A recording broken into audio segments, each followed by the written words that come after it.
quick. Yeah. Nope. Did you have sex in their house? Who does that? You two were castmates on SNL for several years together. In that time, did you discover you had a raw sexual chemistry that meant that you needed to play husband and wife at some point? We had a microwaved sexual chemistry. John George Peppers. Misty Peppers. No, I think we're just at ease with each other because we know each other a long time. And that's what people who are married a long time are like. It's not the beginning of the book. Yeah. It's the middle of the book. You know those two. Complaining is their version of having sex. Oh, that sun. Oh, it's going to be hot on that boat.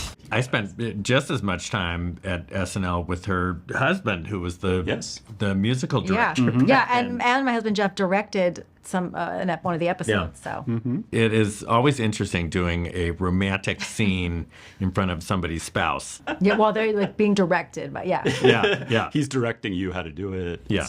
And then he was like, choke her a little bit.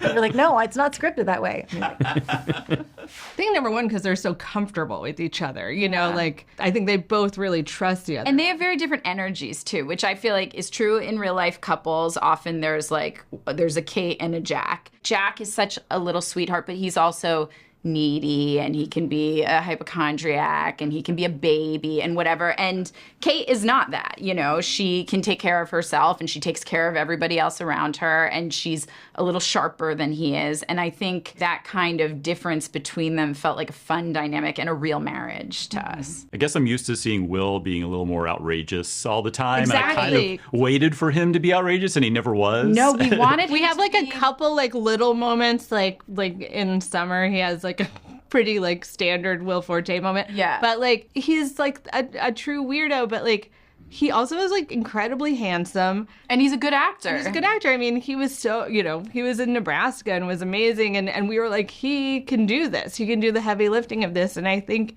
he really like came through and brought like such a like fullness and a like empathy to this character, and it made him feel like a real person. But we did let him have a couple moments of weirdness. Over time, relationships can change, and just when you think you're doing great, you can hit a little snag that throws you off course, and you can, if you don't course correct immediately, you can get further and further off course. But it really teaches you not to judge other people's relationships, because your relationship can hit the rocks pretty quickly, and maybe somebody else's relationship that you're poo-pooing is there's something there that you can't see.